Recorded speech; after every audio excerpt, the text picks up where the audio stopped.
Women today, especially young women, have different tastes as compared to men.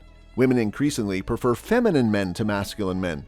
This trend is most evident in male pop stars and male characters in popular television soap operas in various countries. This seems to go against common sense. According to evolutionary psychology, women are supposed to love masculine men. Masculinity conveys the message of greater power, greater survival, and better access to resources, suggesting a better guarantee of life for women who have to become pregnant and raise children. Do women who are attracted to men prefer a macho masculine look, or is a softer, more feminine face ideal? Want to know about it in detail? Well, stay tuned till the end. Hello everyone, welcome back to the channel. In this video, we will talk about why women today prefer feminine men. Meanwhile, subscribe to this channel and press the bell icon. That being done, let's start. For the rest of the animal kingdom, the answer is clear. Males with exaggerated masculine features, such as the showy plumage of a bird of paradise or the bulging breasts of a silverback gorilla, fall in love. This is probably because of the relationship between these macho traits and health and vitality. Male trait preferences are the preferences of men to be good fathers. In our own species, perhaps unsurprisingly, the story is more complicated. Some women prefer a tough guy, while others prefer a more sensitive guy. Why? It may be because women have to compromise when choosing a partner. Under certain circumstances, male qualities are more valuable. In other cases, a more feminine partner may be the better choice. Results from 15 years of research consistently show that women prefer masculine men to marriage. Iris Holzleitner, a postdoctoral fellow at the University of Glasgow, recently published the most comprehensive study to date on how women's preferences for masculinity in men change with context. She recruited her over 500 women for an internet survey. These women rated the attractiveness of a series of male faces that were manipulated to appear more feminine or masculine. Male faces tend to have strong chins, narrow eyes and lips, and wide noses. In many research studies, volunteers are only asked to compare feminized and masculinized faces.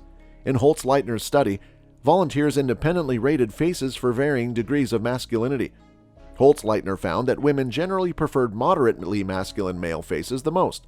The degree of masculinity she preferred was somewhat dependent on her own characteristics. For example, compared with women who were attracted to men, women were also attracted to women who rated men's faces as less attractive and female faces more attractive. Women also differ in their preferences based on their own attractiveness. Women consider themselves very attractive, but do not find women's male faces very attractive, but less attractive women rate them as attractive. They are moderately attractive. Both women who rated themselves as attractive and unattractive agreed that moderately masculine men were the most attractive and very masculine men were slightly less attractive. Women with a high sensitivity to disgust, who are repelled by situations and stimuli that can lead to infection, tend to prefer moderately masculine men but dislike men who are not feminine or very masculine. However, women who were less repulsive found moderately and extremely masculine men equally attractive. These results are interesting because they show that women do not trade binary. They prefer macho men in one situation and less macho men in another. Instead, a woman's personal circumstances influence her preferences to varying degrees among the men she meets. The results also force us to reconsider past explanations. For example, when previous studies found that unattractive women displayed a lower preference for masculinity, this was interpreted as an aversion to men with high masculinity, and the behavior was often, "is their son." Holzleitner's research suggests that this interpretation may not be correct, as women with varying degrees of attractiveness, self-assessment, agree on the attractiveness of very masculine men. Only when it comes to feminine men do opinions differ. The likelihood that attractiveness researchers will soon develop an aversion to studying women's facial preferences is extremely small. So what are your thoughts on this? Let us know in the comments below. And that's all for the day, guys. If you find the video interesting, make sure to hit the like button.